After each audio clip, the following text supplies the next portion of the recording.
On va parler un peu plus de traitement et d'algorithmes de prise en charge. Il y a eu une question tout à l'heure sur les référentiels. J'ai essayé de m'adapter aux référentiels qu'on utilise, notamment celui européen qui vient d'être actualisé. Et on a de la chance, dans le cadre du cancer du sein métastatique, les référentiels bougent tous les ans, voire parfois 2 fois par an, du fait qu'on intègre les innovations thérapeutiques au fur et à mesure dans la prise en charge des patientes. Donc, je vais parler des cancers du sein triple négatifs, hein, on vous en a parlé tout à l'heure. C'est les patientes qui n'expriment pas les récepteurs aux hormones et pas la molécule HER2, et ça représente 10 à 15% des cancers du sein. Je vais vous montrer quelques courbes, juste pour vous illustrer mes propos. Là, c'est des données de vie réelle des patientes atteintes de cancer du sein métastatique triple négatif, et c'était les années de diagnostic 2008-2016, donc il y a plus de 10 ans maintenant. Et ce qu'on voit, c'est chaque ligne représente une année de diagnostic, et en fait, le pronostic des patientes ne bougeait pas jusqu'en 2016. On n'avait pas de nouvelles molécules et on n'arrivait pas à améliorer les traitements des patientes. Mais les choses changent énormément, et vous allez voir, depuis ces années, la fin des années 2010 jusqu'à maintenant, on a de nouveaux traitements et on pense que ces courbes vont complètement changer. Le professeur Cotu me contredira pas, je crois que les courbes vont être présentées à l'ESMO dans quelques semaines et probablement ont beaucoup bougé. On attend la présentation dans quelques jours. Donc je me base sur des algorithmes de prise en charge, c'est exactement ce que nous on utilise, et c'est un peu pour vous illustrer, comprendre quelle est notre démarche au quotidien. Je ne sais pas pourquoi je reçois des mails. Pour vos prises en charge. Donc d'abord, dans le cancer du sein triple négatif, on regarde la durée par rapport au moment de la rechute. C'est-à-dire que les patients parfois sont traités au stade localisé et les algorithmes sont faits pour les rechutes dites tardives, ce qui ne sont pas tardives, hein, c'est plus de 6 mois à la fin des traitements pour la maladie localisée, ou les cancers du sein qu'on appelle de novo métastatiques ou d'emblée métastatiques, c'est-à-dire qu'on a diagnostiqué les métastases en même temps que la maladie dans le sein. Le premier algorithme, c'est de faire une biopsie, ce qu'on vous a déjà expliqué dans ces présentations, pour refaire la caractérisation de la maladie, vérifier qu'elle n'a pas changé, et notamment pour chercher des biomarqueurs, des marqueurs qui vont orienter nos traitements. Dans le cancer du sein triple négatif, on va d'abord regarder si les cellules surexpriment fortement le récepteur à l'immunothérapie, c'est ce qu'on appelle le PDL1, via un score qui s'appelle le score CPS. Et entre un quart, un tiers des patientes surexpriment cette protéine et sont éligibles à l'immunothérapie. Et donc leur traitement de première ligne, ça sera un traitement par voie veineuse associant chimiothérapie plus immunothérapie. Ça, c'est des données qu'on a depuis les années 2021 avec accès au traitement. Très rapidement, on a eu un accès qu'on appelle précoce, c'est-à-dire qu'avant même que la molécule soit remboursée, on a eu le droit de l'utiliser et de le proposer aux patientes. Il faut savoir qu'en France, ce système nous permet d'accéder plutôt aux médicaments et on est plutôt bien loti par rapport à l'Europe qui souvent, d'autres pays européens comme l'Allemagne, les Pays-Bas, accèdent au traitement plus tard. Donc on n'est pas forcément si malheureux que ça en France, malgré ce qu'on entend parfois. Comment ça marche l'immunothérapie? Il faut savoir que les cellules cancéreuses sont capables de dire à notre système immunitaire « ne me vois pas, endors-toi ». En fait, ça inhibe les lymphocytes T qui devraient détruire les cellules tumorales. Et ça via un récepteur qui est exprimé par les cellules tumorales qui s'appelle PDL1. C'est un signal finalement en anglais de sieste, ça endort le lymphocyte T.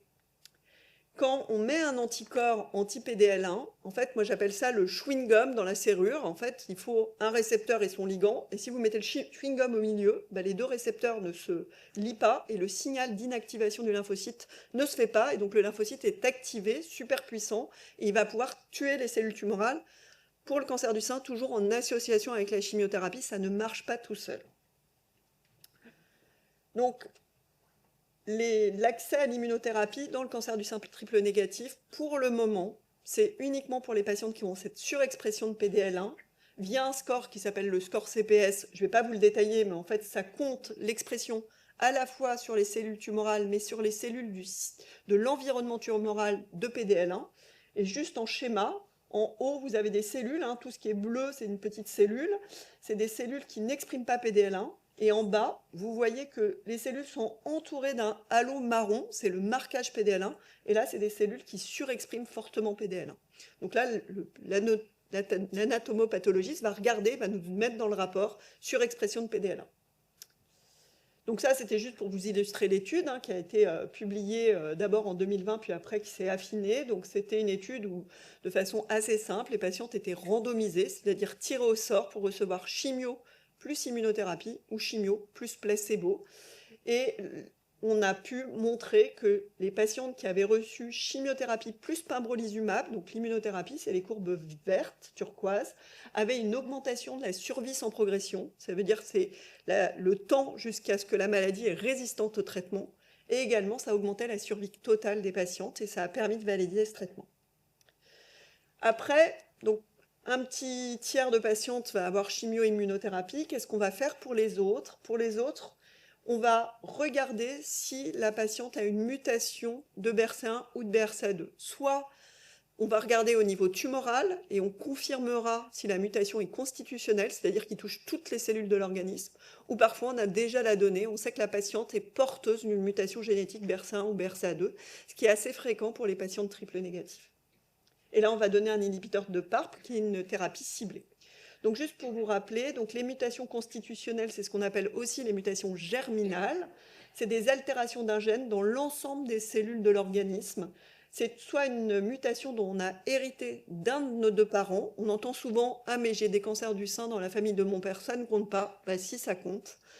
Et puis, ça peut apparaître au cours de la formation de l'embryon. Il y a deux mutations principales, BRCA1 et BRCA2, et ça donne un surrisque de cancer de l'ovaire ou du sein. Ce n'est pas des gènes du cancer du sein ou de l'ovaire, mais en fait, c'est des gènes de protection contre le cancer du sein et de l'ovaire. Et donc, quand le gène est cassé, eh ben, en fait, on a plus de risques de faire des cancers. Ça touche, dans la population générale, une femme sur 500, donc ce n'est pas rare. Et dans les patientes qui sont un cancer du sein triple négatif, ça touche à peu près 15% de la population qui a un cancer du sein triple négatif. Comment ça marche, les inhibiteurs de PARP chez les mutés? Je ne vais pas vous l'expliquer, mais en gros, les cellules tumorales de ces patientes n'ont pas la capacité de réparer l'ADN qui est cassé. Et en fait, il y a des voies alternes pour réparer l'ADN et on va la bloquer. Et donc, une cellule tumorale qui a plein de cassures d'ADN, bah, c'est une cellule tumorale qui n'est plus capable de se multiplier, et donc la cellule tumorale meurt. Donc on a deux molécules qui ont des autorisations pour le cancer du sein métastatique triple négatif et RH+. Quand il y a la mutation constitutionnelle de BRCA1 et 2, c'est le talazoparib et l'olaparib. Globalement, on a les résultats identiques et donc ça se donne en comprimé pour un petit sous-groupe de patientes, 10 à 15% des patientes. Et puis après, tout le reste des patientes qui n'ont pas le biomarqueur PDL1, qui n'ont pas la mutation BRCA1 ou BRCA2, qu'est-ce qu'on fait? Dans ce cas-là, le seul choix qu'on a, c'est de faire de la chimiothérapie, le plus souvent intraveineuse, plus ou moins le bevacizumab, qui est un qui lutte contre l'angiogénèse, pardon. C'est une molécule qui lutte contre la formation de vaisseaux. Et vous allez voir, c'est une vieille molécule qu'on utilise en France, mais pas dans tous les centres, on va dire, ou pas dans tous les cas. Mais on va être rattrapé par l'innovation thérapeutique en luttant contre l'angiogénèse tumorale. Après, qu'est-ce qu'on va faire quand la patiente a eu une première ligne de traitement, soit chimio-immunothérapie, soit inhibiteur de PARP, et que le traitement ne fonctionne plus? On va faire ce qu'on appelle un traitement de deuxième ligne. Et à l'heure actuelle, pour la majorité des patientes, elles vont avoir accès à un traitement qui s'appelle le sacituzumab govitecan, ce qu'on appelle le Trodelvy, qui est un anticorps conjugué. Et ça, on a accès à cette molécule depuis 2022. Qu'est-ce qu'un anticorps conjugué? Alors, on peut parler d'un cheval de Troie. L'idée, c'est d'emmener la chimiothérapie dans les cellules tumorales via un anticorps. Moi, j'appelle ça aussi une navette à chimio. On accroche la chimio sur un anticorps et l'anticorps va emmener la chimio dans les cellules tumorales. Donc, c'est constitué d'un anticorps. Un anticorps, c'est le gros Y turquoise qui est capable de reconnaître la cellule tumorale. Et on a collé dessus de la chimiothérapie via un linker, un lien biologique.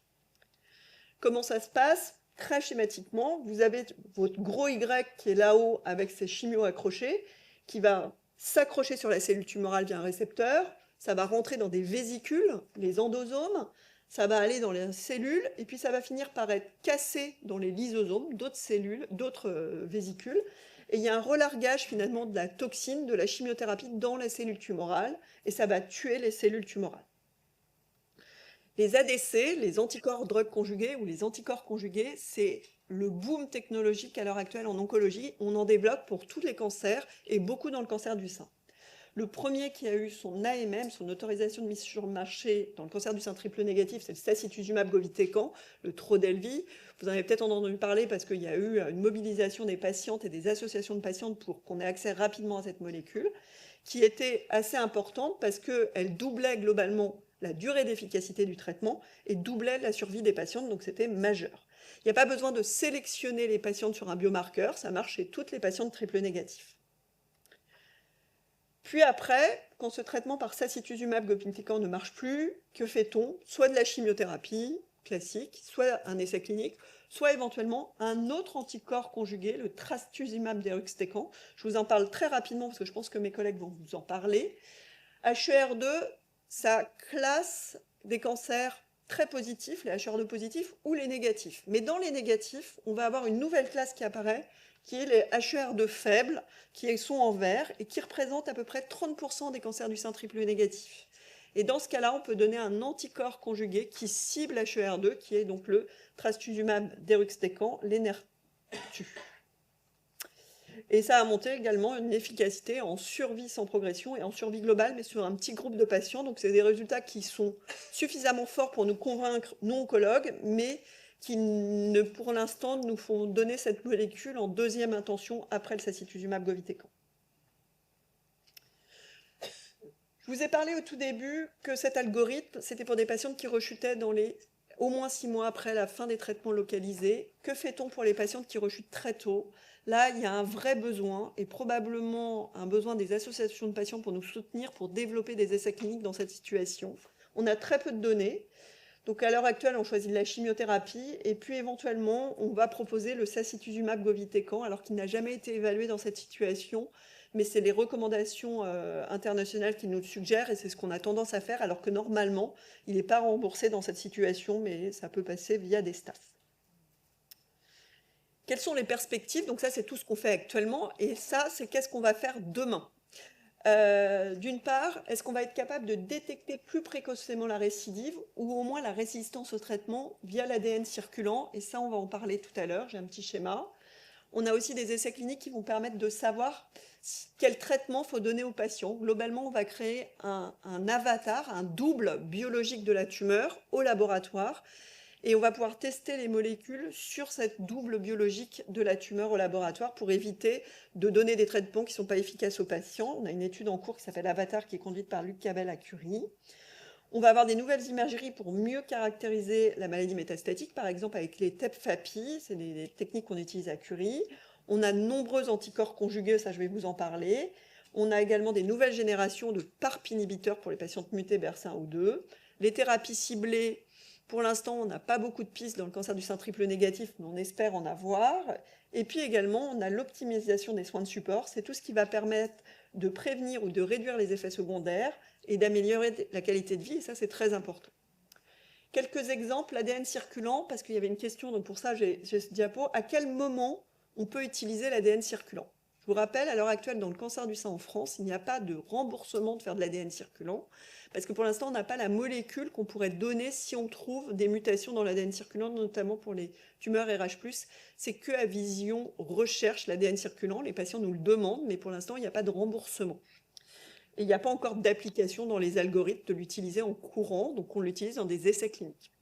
L'ADN circulant, ça va permettre de détecter des rechutes précoces de la maladie, et peut-être que quand la maladie elle est infraclinique, c'est-à-dire qu'on ne peut pas la voir cliniquement sur l'imagerie, est-ce qu'il faut traiter cette maladie qui est en train d'arriver mais qu'on ne détecte pas pour la traiter un peu plus tôt? Ça, c'est une option. Également, ça nous permet de prédire la réponse au traitement plus tôt. Normalement, on fait un scanner ou un PET scanner au bout de 2-3 mois de traitement pour la maladie métastatique. L'ADN circulant, ça permet de voir la réponse au traitement ou la résistance au traitement au bout de 10-15 jours. Donc ça permettrait d'éviter d'exposer longtemps des patientes à des traitements qui ne sont pas efficaces. Il y a plein d'applications potentielles. Les technologies s'améliorent et probablement, on espère avoir des applications dans quelques années. Je vous ai parlé des doubles biologiques. Là, c'est juste pour illustrer l'étude Avatar, où l'idée, c'est d'avoir recréé la tumeur in vitro au laboratoire pour pouvoir tester des molécules et définir pour telle patiente, il faut mieux donner telle molécule, pour telle patiente, il faut mieux donner cette molécule. Et ça sera une sorte de médecine personnalité. Les anticorps conjugués, je vous en ai montré deux, le sacituzumab govitecan et le trastuzumab deruxtecan. Ils vont tous avoir des molécules à dormir debout, hein, donc va falloir s'habituer. Et ça, c'est toutes les molécules en développement pour le cancer du sein triple négatif. Ça cible différents récepteurs, HER3, la nectine 4, B7H4, CD71, vous allez en entendre parler avec l'association triplette rose. Et puis les antitropes 2, comme le sacituzumab govitecan, il y a une lutte acharnée des industries pharmaceutiques pour développer d'autres anticorps qui luttent contre TROP 2. Les industries pharmaceutiques, elles se font la guerre, mais elles se font la guerre finalement au bénéfice des patientes parce que ça permet de développer très rapidement des nouvelles molécules. Et donc vous avez deux copines là au sacituzumab govitecan qui vont arriver. Il y a le datopotamab deruxtecan et puis l'autre qui s'appelle le sacituzumab tirumotecan, je ne l'ai pas encore celui-là, qui va arriver aussi. Il y a des grands essais en cours, on va avoir des résultats très rapidement. Tout ça pour vous dire que ça, c'est les traitements de demain. Et quand je dis demain, c'est dans une semaine à l'ESMO, on a les résultats qui vont sortir et on en a eu d'autres à l'ASCO là, il y a 6 mois. Donc globalement, on peut imaginer que les algorithmes de traitement vont changer. Au lieu de mettre les anticorps conjugués après échec de la chimiothérapie, l'idée c'est de les mettre le plus tôt possible dans la maladie, en première ligne. Donc la première étude qui était positive, enfin ça c'est une étude précoce qui montrait que Bégonia, c'est bon, bref, le datopotamab deruxtecan, c'était des résultats très prometteurs. Et grâce à ça, il y a eu des essais de phase 3, donc des essais avec plusieurs centaines de patients qui ont été faits pour évaluer si, au lieu de faire chimio-immuno, il faut mieux faire anticorps conjugué plus immuno, ou au lieu de faire chimio seul, faire plutôt anticorps conjugué. Il y a 4 grands essais en cours. Il y en a un, on a les résultats positifs, c'est l'étude ASCEN 04. Il y en a un autre, Tropion 02, on a les résultats dans une semaine, et ils sont très prometteurs parce qu'ils ont annoncé des résultats en survie globale des patientes. Donc ça va peut-être nous amener à prescrire ce traitement dans les 6 mois qui viennent. Et puis 2 autres essais, un qui est annoncé positif, on n'a pas vu les résultats, et l'autre, à mon avis, on les aura dans 6 mois. Donc ça va très très vite. Juste pour vous montrer, ça c'est l'étude ASCENT qui montrait le sacituzumab govitecan qu'on donne actuellement en deuxième ligne. Là, on le donnera en première ligne avec l'immunothérapie. Et cette étude a montré une augmentation de la survie sans progression. On n'a pas encore les données de survie globale, mais on va les avoir bientôt. Tout ça pour vous dire que l'algorithme, peut-être dans 6 mois, c'est celui-là. On va remplacer la chimio par les anticorps conjugués, à la fois chez les PDL1+, et probablement chez les PDL1-. Qu'est-ce qu'on a qui va arriver sur le marché, entre guillemets, des molécules qu'on est en train de surveiller, qui ont l'air de marcher. Alors, il y a des trucs hyper compliqués, ce qu'on appelle des anticorps bispécifiques. Je vous ai parlé des anticorps conjugués qui ont un anticorps et une chimio. Là, c'est globalement, vous avez fusionné 2 anticorps et ils reconnaissent 2 choses différentes. Là, ils reconnaissent le VEGF, donc c'est le facteur qui crée les vaisseaux, les nouveaux vaisseaux dans la tumeur. Donc, ça va bloquer la création de vaisseaux dans la tumeur. Une tumeur qui n'a pas de vaisseau, c'est une tumeur qui meurt. Elle n'a pas d'oxygène, elle n'a pas de nutriments. Et qui va faire le pont avec PD1, donc l'immunothérapie. Et c'est un essai qui est assez prometteur, qui montrait beaucoup de patientes qui répondaient et des patientes qui répondent longtemps. On va avoir une phase 3 bientôt, puis la phase 3 c'est celle-ci, c'est à peu près la même chose, où là on a un bispécifique également qui fait le pont entre l'immunothérapie et la formation des nouveaux vaisseaux. Et là on a la phase 3 qui est attendue en France dans quelques semaines pour des patientes en première ligne d'un cancer du sein triple négatif. Je vous ai présenté plein de choses nouvelles que vous n'allez pas retenir, et ça j'en suis consciente, mais pour vous montrer que les choses bougent très très vite dans le cancer du sein triple négatif et qu'on a quand même beaucoup d'espoir. D'une part, c'est que finalement, le nombre de cancers du sein triple négatif métastatique va diminuer, parce qu'on a optimisé et on continue d'optimiser le traitement au stade localisé, et il y aura de moins en moins de patientes qui vont rechuter. Donc ça c'est plutôt une bonne nouvelle. Également, depuis 6 ans, on a eu plein de nouvelles molécules et ça va probablement changer le pronostic des patientes et on aura les résultats dans quelques jours. Les algorithmes de prise en charge s'adaptent très vite, on a accès à des nouvelles molécules très rapidement, alors à nous aussi de jongler sur les effets secondaires, on ne connaît pas toujours bien et puis il faut s'adapter. On a des essais cliniques prometteurs avec des nouvelles molécules.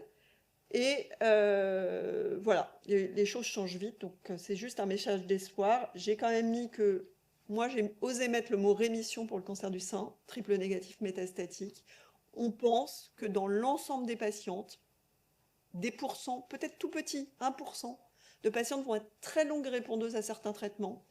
Souvent des traitements ciblés, les PARP inhibiteurs, PDL1, enfin l'immunothérapie, et des patientes chez qui on arrive à arrêter les traitements et la maladie ne revient pas. C'est extrêmement rare. Je me suis jamais parlé d'en parler à des patientes quand j'annonce la maladie, mais on sait qu'on a tous des patients chez qui on a arrêté le traitement et la maladie n'est pas revenue. Et ce nombre de patientes, on veut les augmenter pour avoir de plus en plus de rémissions. C'est un message d'espoir et on espère que dans 5-6 ans, on aura plus de données chez ces très longues répondeuses et on comprendra pourquoi la biologie de la tumeur explique cette longue réponse. Voilà, je vous remercie.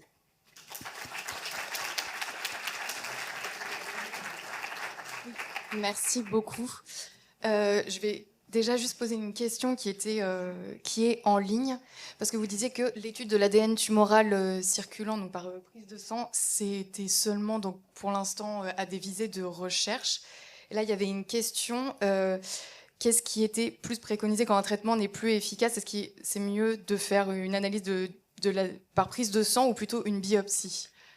Alors, idéalement, si on a une biopsie faisable, c'est mieux de faire une analyse moléculaire, ce que vous avez expliqué, le docteur Sablin et le docteur Calins avant, sur une biopsie. Parfois, on n'a pas accès à la biopsie. Il y a des sites qu'on ne peut pas biopsier. Et à ce moment-là, on fait ce qu'on appelle une biopsie liquide. On passe par l'ADN circulant pour rechercher des mutations. Merci. Parfois, c'est même mieux sur l'ADN tumoral. Parfois, c'est mieux dans certaines situations, mais c'est vrai qu'on favorise en général d'abord le tissu tumoral et après l'ADN circulant.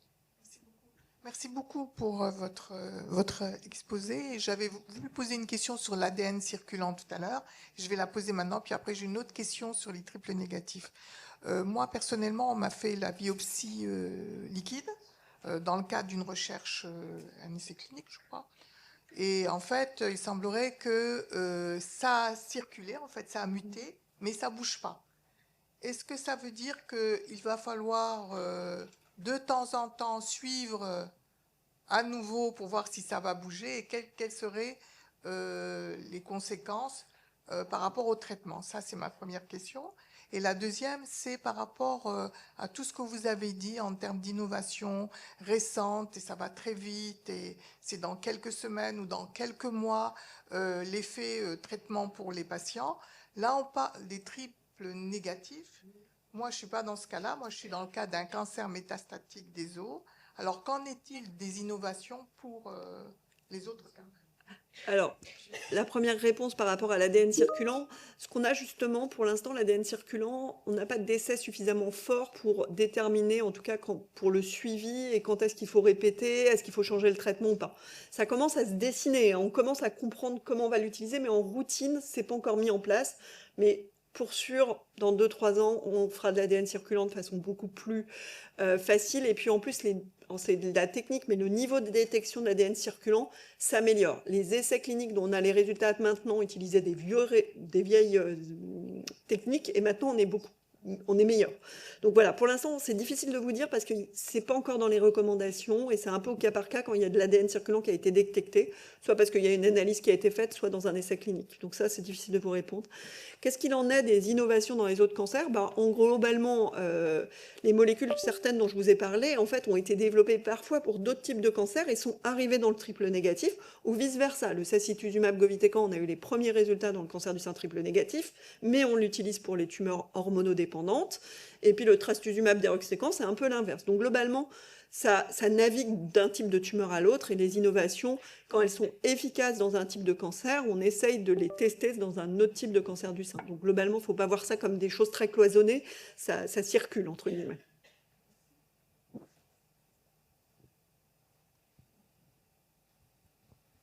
Oui, bonjour. Je voudrais d'abord vous remercier parce que quand on apprend qu'on a un cancer triple négatif métastatique et que voilà, on lit que c'est un mauvais pronostic, c'est une chose énorme qui nous arrive. Et moi, c'est mon cas depuis 4 ans. Et voilà, vous nous apportez un peu de lumière. Donc, merci de travailler pour nous. Voilà, du fond du cœur.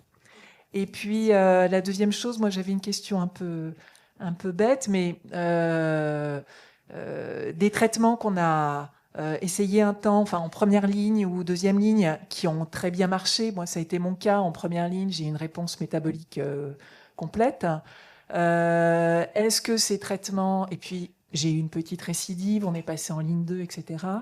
Est-ce que il y a un oubli du corps et de la maladie qui fait que des traitements qui ont été essayés il y a quelques années peuvent être retentés? Voilà.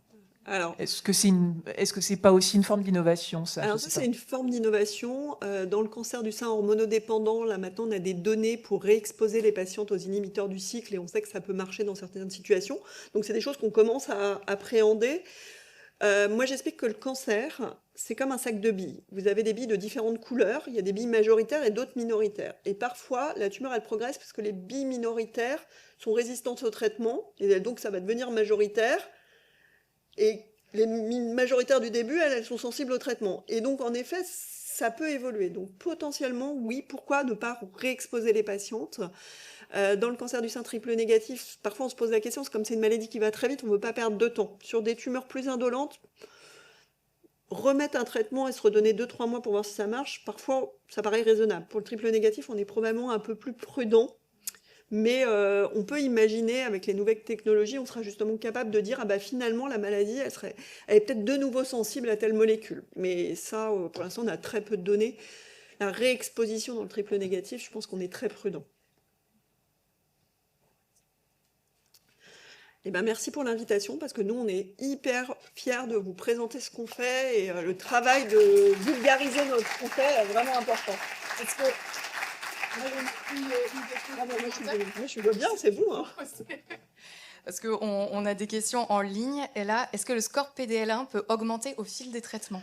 Alors, ça, je vous en ai pas parlé, mais PDL1, enfin, je l'ai mis sur la diapo. PDL1, c'est quelque chose de très hétérogène, et dans le temps et dans l'espace. Au même moment, si vous faites une biopsie du foie, une biopsie d'un ganglion et une biopsie de la peau, vous aurez, s'il y a des métastases, évidemment, dans ces 3 endroits, vous aurez un score différent, et dans le temps, ça bouge aussi. Donc, en fait, on est un peu rusé, parfois on est un peu fourbe, hein, les oncologues. On sait qu'il y a plus de PDL1 dans les ganglions, donc si la patiente, on peut choisir entre biopsier le foie ou le ganglion pour proposer de l'immunothérapie, on va plutôt biopsier le ganglion parce qu'on sait qu'on a plus de chances d'avoir un score PDL1 positif, par exemple. Il y a des tissus qui expriment, les tumeurs dans certains tissus expriment beaucoup moins PDL1. Donc voilà, donc c'est comme HER2 faible, j'en ai parlé très rapidement, mais c'est quelque chose qui n'est pas stable dans le temps. Donc c'est pareil, on peut rebiopsier pour essayer d'avoir l'opportunité de donner un traitement. PDL1, pour l'instant, on a une indication qu'en première ligne. Donc dans le temps, il n'y a pas d'intérêt de rebiopsier, mais on peut imaginer qu'avec les nouvelles molécules qui arrivent, il y aura peut-être des traitements intéressants pour réexposer les patientes à l'immunothérapie. Merci beaucoup. Et en dessous de quel taux de récepteurs hormonaux considère-t-on que le cancer est triple négatif? On a des grandes spécialistes en ligne. Le triple négatif, en fait, en Europe, c'est considéré quand le taux de récepteurs hormonaux est inférieur à 10%, donc entre 0 et 9%. Aux États-Unis, la classification allait à 1%. Il fallait que les patientes aient vraiment du HER2 00, c'est-à-dire pas de du récepteur hormonaux très négatif. Les choses changent. Les essais cliniques ont été souvent faits avec les critères américains. Maintenant, ils prennent en compte les critères européens, et ce qui ressemble plus à la maladie triple négatif. On a vraiment de très bonnes questions aujourd'hui. C'est vrai qu'il y a des questions pointues. Très pointues. On a également une question. Vous n'incluez pas la radiothérapie dans les traitements jusque-là? Ah bah oui, c'est pas bien ça. C'est parce que je suis oncologue médicale. Non, alors évidemment, la radiothérapie, alors ça, c'est intéressant. Alors très brièvement, la radiothérapie au stade métastatique, pourquoi on la fait? On la fait souvent, un terme qui est souvent difficile à entendre pour les patients, à titre palliatif. Mais palliatif veut dire réduire des symptômes ou prévenir des symptômes. On va faire de la radiothérapie sur des lésions cérébrales. Alors parfois, ça les guérit, la radiothérapie localisée sur les lésions cérébrales. Donc ça peut être plutôt pour détruire des métastases cérébrales. On peut le faire de façon préventive pour éviter une fracture osseuse, ou on peut le faire pour diminuer des douleurs osseuses, par exemple, ou une gêne, s'il y a un ganglion très important sous le bras et que ça gêne la mobilité du bras. On peut faire un traitement de chimiothérapie ou de thérapie ciblée, et en parallèle, faire de la radiothérapie localisée pour éviter les symptômes liés à la tumeur qui est sous le bras, par exemple. Merci. Je pense, juste une dernière question, c'est pas spécifique des cancers du sein triple négatif, mais je pense que ça peut être intéressant. Ah non, mais la radiothérapie, c'était pas spécifique. Oui, c'est vrai. Est-ce qu'il y a un critère d'âge pour tous les choix de traitement Alors, il y a l'âge, mais il y a surtout l'âge biologique. C'est l'état général de la patiente. ce qu'on appelle les comorbidités, donc les autres maladies. Une patiente qui a un diabète déséquilibré, une patiente qui a une insuffisance cardiaque, on ne va pas lui faire le même traitement qu'une patiente qui n'a pas de toxicité. Donc ça s'évalue.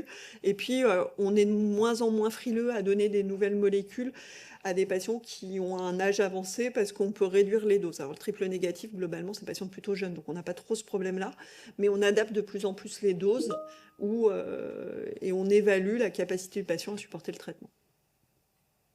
Mais il n'y a pas de limite d'âge. Professeur Cotu, depuis que je le connais, que je suis interne, il me dit la limite d'âge, c'est 100 ans. Je sais pas, je pense qu'on va pousser l'âge bientôt. On se plaisante pas, en fait. Il plaisante pas.